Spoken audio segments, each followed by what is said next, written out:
with us on this Thursday edition of Ed Schultz News and Commentary. It's not the news cycle, it's the Trump cycle. This happens with everything this gentleman says. Trump goes out and he says something. Then there's the media coverage and interpretation. And then there's the GOP reaction. Then there's the public reaction. Then there's the backlash. And then there's the clarification. It happens every time he says something. So right now we're in the clarification stage of this most recent dust-up of what he has said about Muslims in this country, to the point where he's coming back saying actually he has Muslim friends who thinks he's doing the right thing and he's doing the Muslims a favor. And you know what's going to happen at the end of this Trump cycle? The poll numbers are going to go up again. I don't believe that Trump is going to be damaged at all by this. You have to look at this in the totality of what the Republicans have done over the last 7 years. They have coached the Republican base to hate Obama. They have coached the Republican Party to be nothing but obstructors of any kind of progress in this country and make Obama the focal point of all problems. So Trump comes along and says, well, this is what I think we should do. And everybody just follows right into it. 65% of Republicans are saying that they agree with Trump that not to let Muslims into the country would be a good way to protect America until we, quote, get our act together. That's how he terms it. Well, folks, it's a business situation. If they're buying it, you keep delivering the product. And the Trump cycle is going to continue on. And now we've moved into this phase of, well, what about this pledge? Because the Republicans are sitting there thinking, damn, he just might win this thing. You know, but we signed a pledge. But wait a minute, now we got to go back on it. I find it hilarious. So here we go in the clarification stage now, to make sure we all know exactly what Trump meant and what he really believes. Is we're in the mop-up stage or the clarification stage, so he's doing these interviews.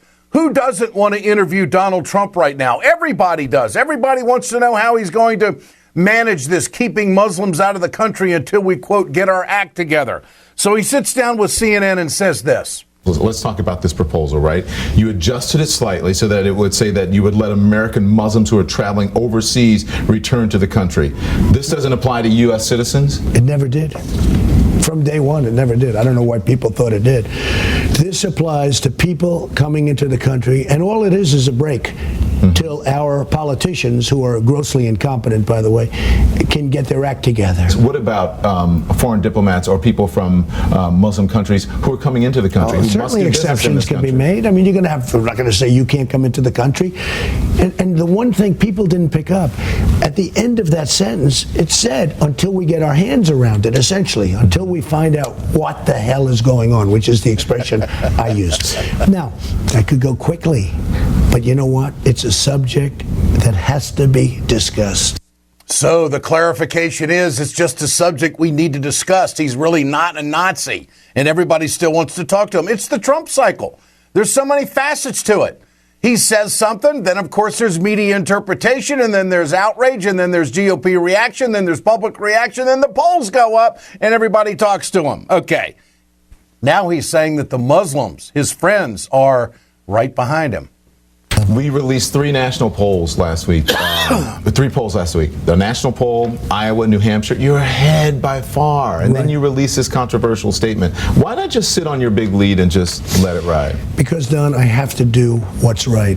We need a dialogue in this country and throughout the world.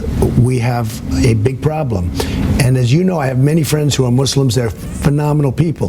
They are so happy at what I'm doing. I was called by 3 people today, very big.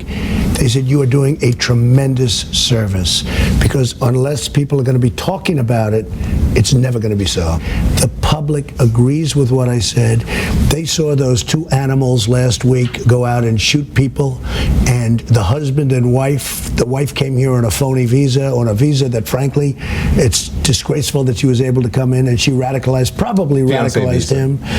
Yeah. She had a fiancé visa. And a disgusting, disgraceful There thing. you have it. Trump has a unique way of making what he says, which seems outrageous, to sound relevant. He is a master at that. He is an excellent communicator, and he's also continuing to create problems for the Republican Party.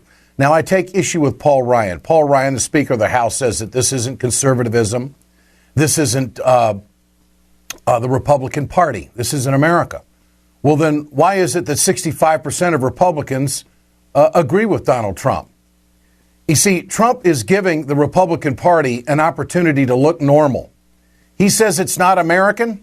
Is it American to vote down health care 50 times in the House, to take health care away from 17 million Americans? Now, I know that's another subject, but don't come across as if you're all of a sudden this heartfelt person that cares about the American neighbor next door, Mr. Ryan. Come on, you're as heartless as any of them.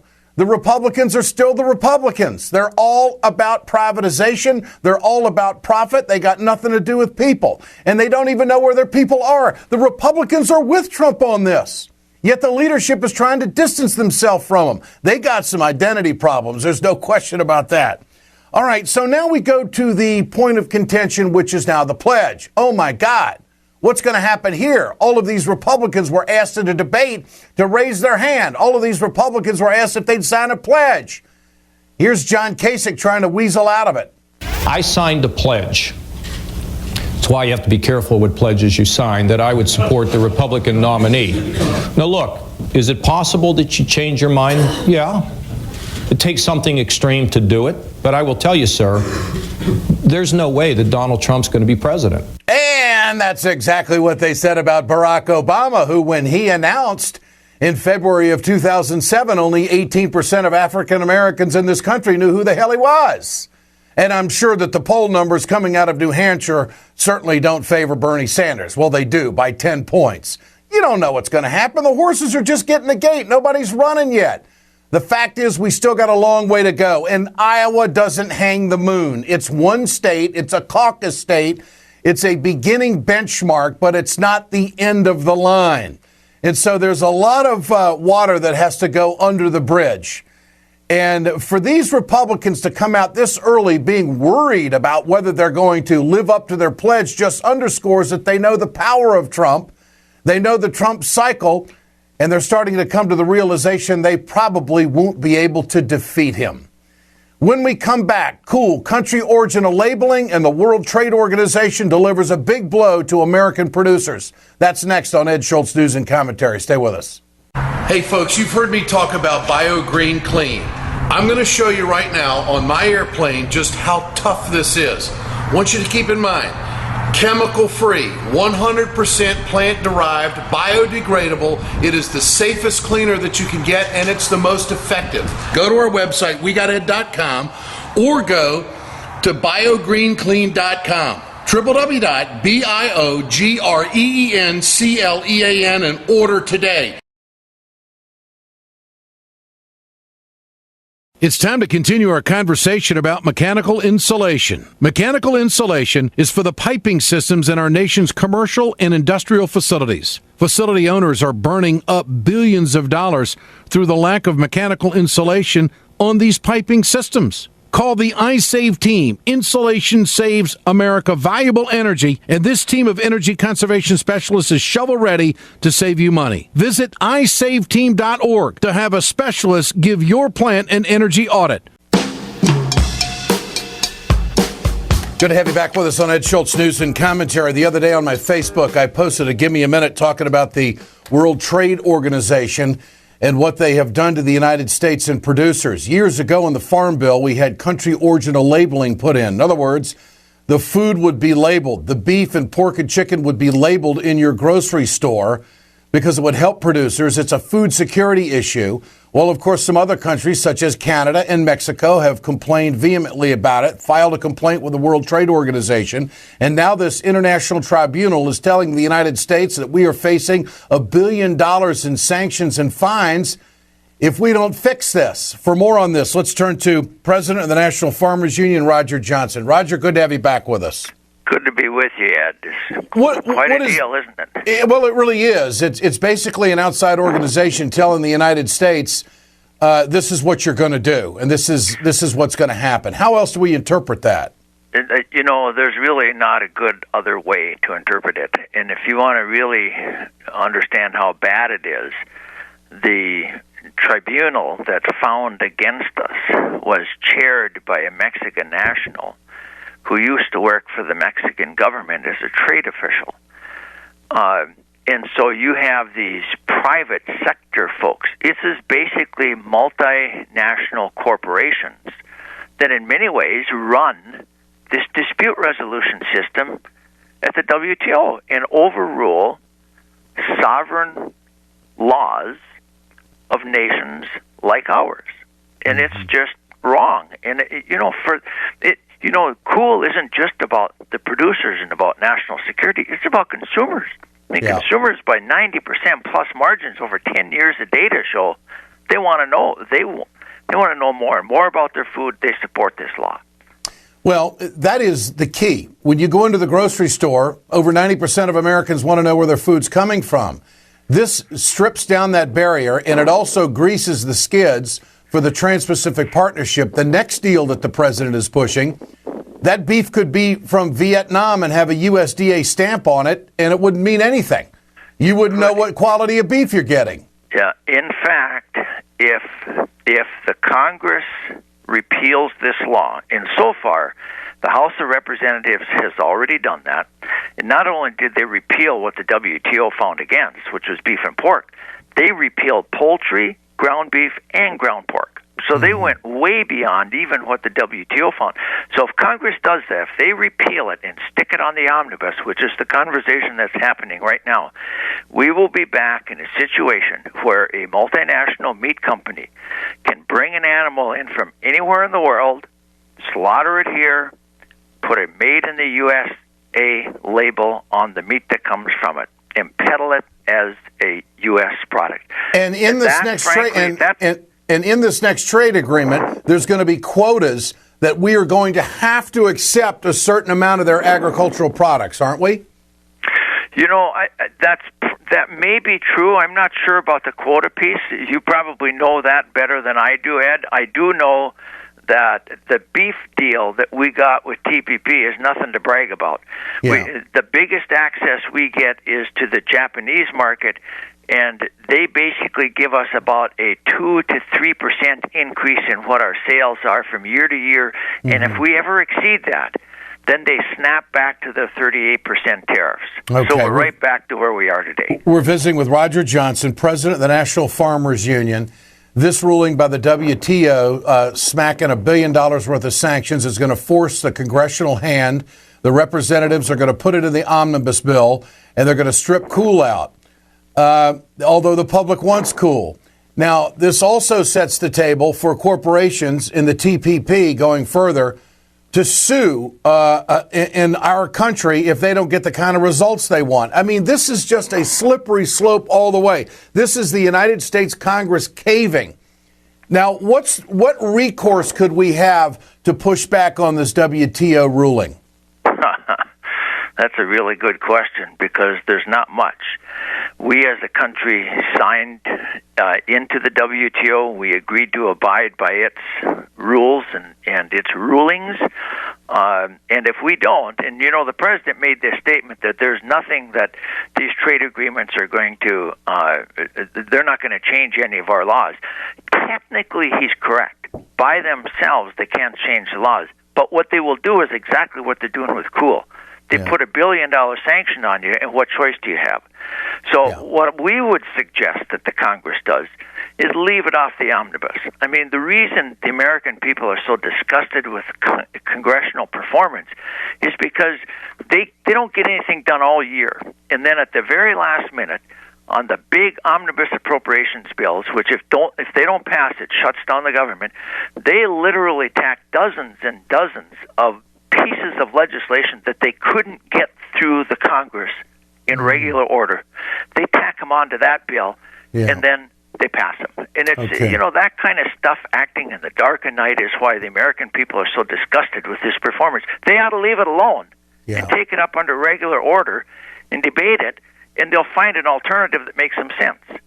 Do you have allies in Congress that are going to fight this? I mean, I know that there are some. The House has already voted to get rid of cool. Hell, you had the Ag Secretary, Vilsack from Iowa, telling the Congress that they had to strip this out. That's how corrupt this whole thing is. Yeah. You're going to tell me beef producers in Iowa don't want labeling? Come on.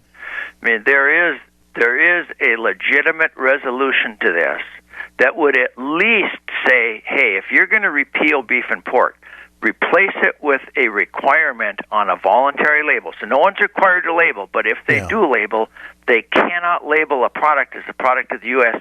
unless it's born, raised, and slaughtered in the U.S. They're even opposing that. Now, that is an alternative that's out there.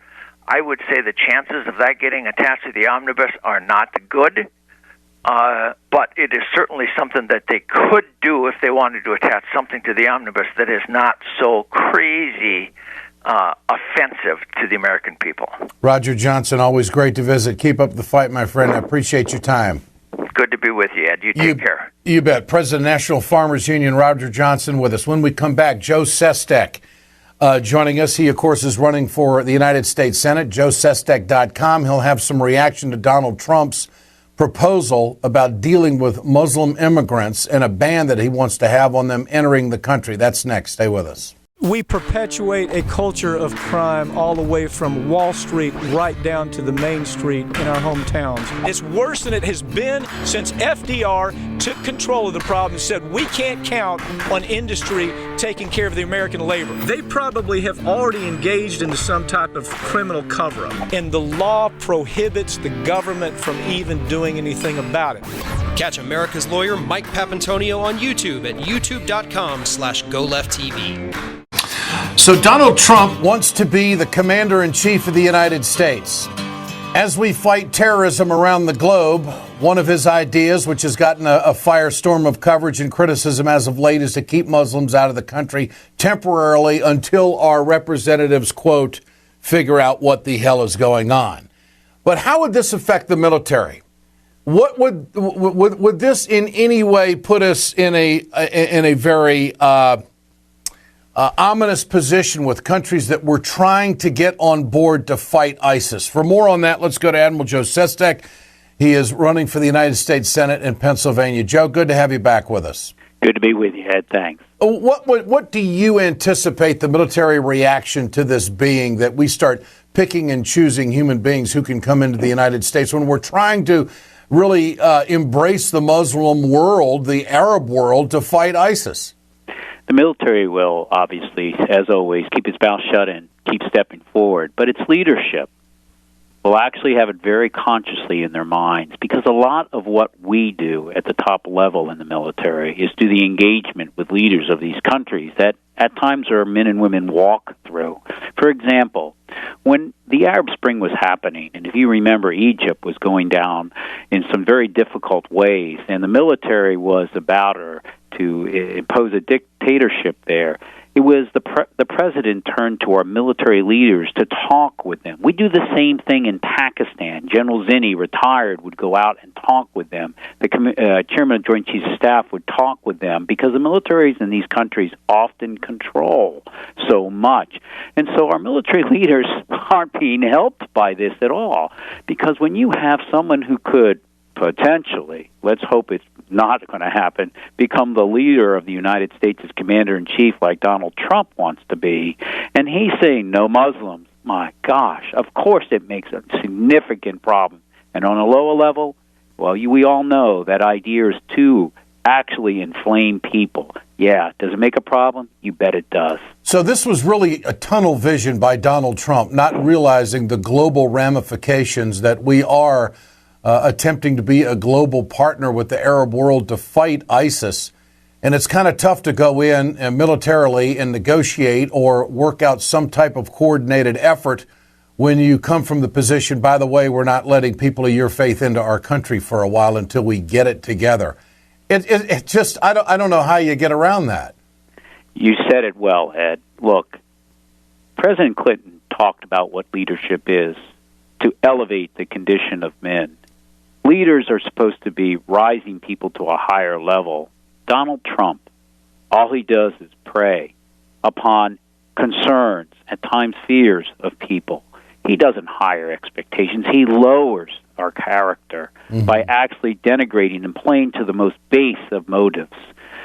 this is a leader? Absolutely not. And yet nobody in the United States military would follow a person in battle like that out there if he was platoon leader, because you know that he's about himself and politicizing anything to gain what he wants. That's all it's about. Interesting. And yet he is trying to figure out where all the hatred's coming from. Here it is. So you have been saying that until we figure out what's going on. What exactly does that mean? Figure out what? What is there to figure out? Why is there such hatred and such viciousness? Why is somebody willing to fly airplanes into the World Trade Center and go after it even prior to that?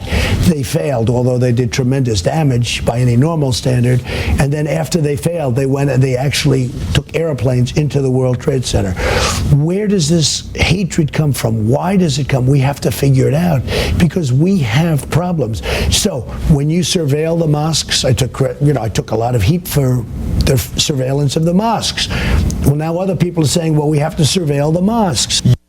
What do you think of that, Admiral? How inexcusable, how shameful. Much as Joe Welch said to Joe McCarthy during the communist witch hunts, to Senator Joe McCarthy, have you no decency, sir? Look, I walked on the ground in a Muslim country in Afghanistan when I headed the Navy's anti-terrorism unit. I fought alongside my carrier battle group as we were doing strikes with those of the Muslim faith. They would have laid down their life for me, and I for them. To all of a sudden say, no, we don't welcome those of the Muslim faith is absolutely inexcusable. He is shameful. Isn't it hard to believe that 65% of the Republicans agree with Trump? I find that number, when I read it this morning, kind of set me back. And this is my concern. People have to understand, who are in public office today, that their job is to be out there. This is America. We are a democracy about leadership. Yes, there's the conflict of ideas, but if we don't have those down in Washington, D.C., standing up on both sides and filling the vacuum to gain the trust of people and telling them that this war is absolutely one we must fight, but it is about people who are criminals.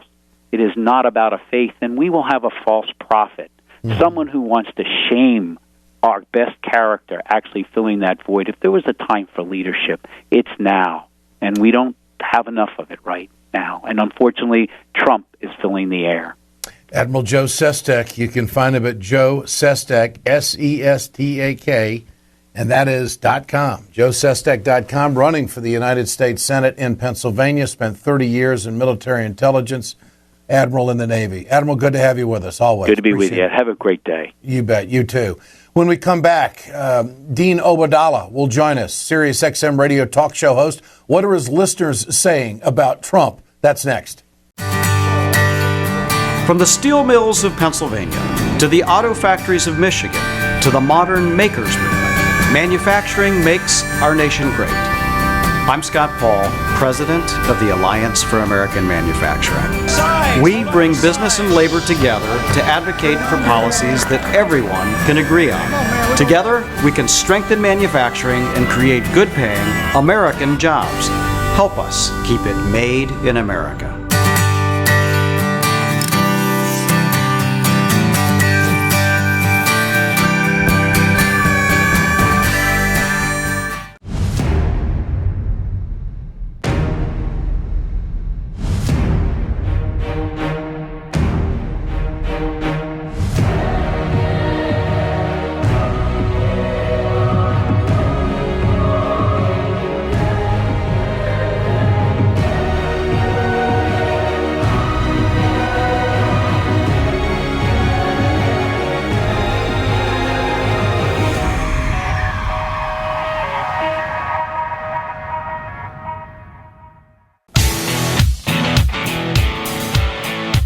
Trump continues to roll, leading in the polls, handily, I might add.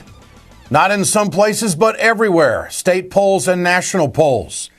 This is Trump saying that he has business interests in the Middle East, and he's getting a lot of support for what he's saying. You have big business business interests in the Middle East. Yeah.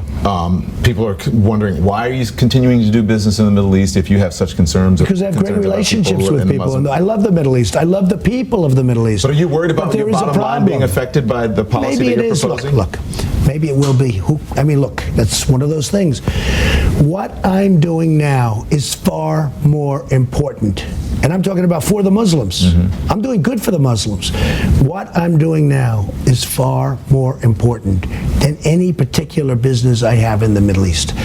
I'm doing a big favor. I was just called by one of the most important people of the Middle East and just said to me, Donald, you have done a tremendous service to the Muslims, because nobody wants to talk about it. Everybody wants to be so politically correct. Oh, let everybody come in.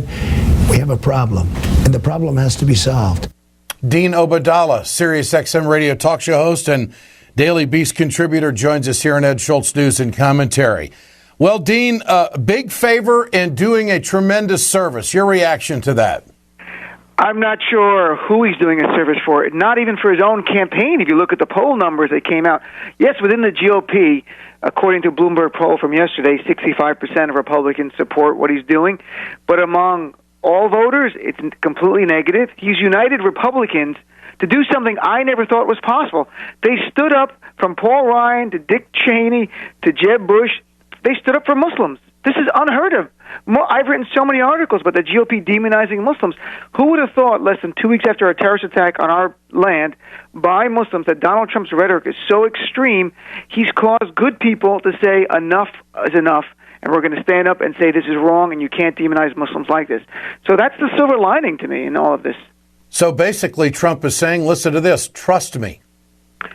I'm not sure. Trust me what? I watched that interview with Don Lemon, and Trump saying things like, I love Muslims, and Muslims are telling me they like this. Maybe there are. I wrote about for the Daily Beast earlier this week how Trump does love Muslim money. He's got big partners in Dubai, like Hussein Sajwani, who's a huge multi-millionaire, where they have the Trump golf course about to open up, the Trump private mansions. They're called Trump private mansions, beginning at $1 million a pop. So I have no doubt he loves money, Trump, and when he's over there in the Middle East, he says, I love Muslims. When he's here in the U.S. trying to get votes, he says, I don't like Muslims. So what are we seeing happen here? You've got 65% of registered Republicans saying that they agree with Trump, yet you've got the leadership, as you mentioned, from Paul Ryan to one of the godfathers, Dick Cheney, godfather of destruction, saying that, no, that's not us. I mean, I think Trump is giving the Republican Party an opportunity to look normal when we all know that they're radical as hell. What do you think? Well, that's a really good point because, on some level, like, well, the GOP leadership saying this is horrible and this is wrong, and then the rank and file going, no, I love this, it's troubling. But at the same time, I really believe the fact that the establishment Republicans are saying it's wrong will move some in the GOP to go, it's gone too far. Because the Bloomberg poll was very interesting. It showed only 22% of Republicans opposed it.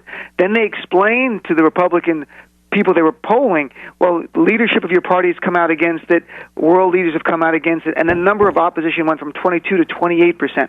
So I think the fact the leaders came out and said it was wrong it'll pick others in the GOP away from supporting the Trump plan. So on some level, again, I'm looking for silver linings here, Ed. It's a horrible plan, what he's saying. The idea, he's clearly demonizing Muslims. This is not about a policy. We all know you can't impose this. What are you going to do? At customs, make people eat a bacon cheeseburger to prove they're not a Muslim? I mean, it's just ridiculous. It's laughable. But it's scary because he's playing on the worst fears. And I think a real leader, in a time of fear, doesn't play to those fears. They stand up and say, we're united. We're united in our resolve. It's all of us against ISIS. It's not all of us against Muslims. And that's what Donald Trump is saying. And he's a scared man. This is Trump on his position. Are you racist? I am the least racist person that you have ever met. I am the least racist person. Are you bigoted in any way? I don't think so. No, I don't think so. Islamophobic? I'm a person, no, not at all. I'm a person who happens to be very smart, and I happen to have a certain street sense, and I know where things are going. Dean, he's smart. He has a street sense. He knows where things are going. He does, and he knows he may not personally be an anti-Muslim bigot. I wrote an article for CNN that came out last night. I'm more afraid of Trump supporters than I am Donald Trump. He may or may not believe any of this. Nobody knows.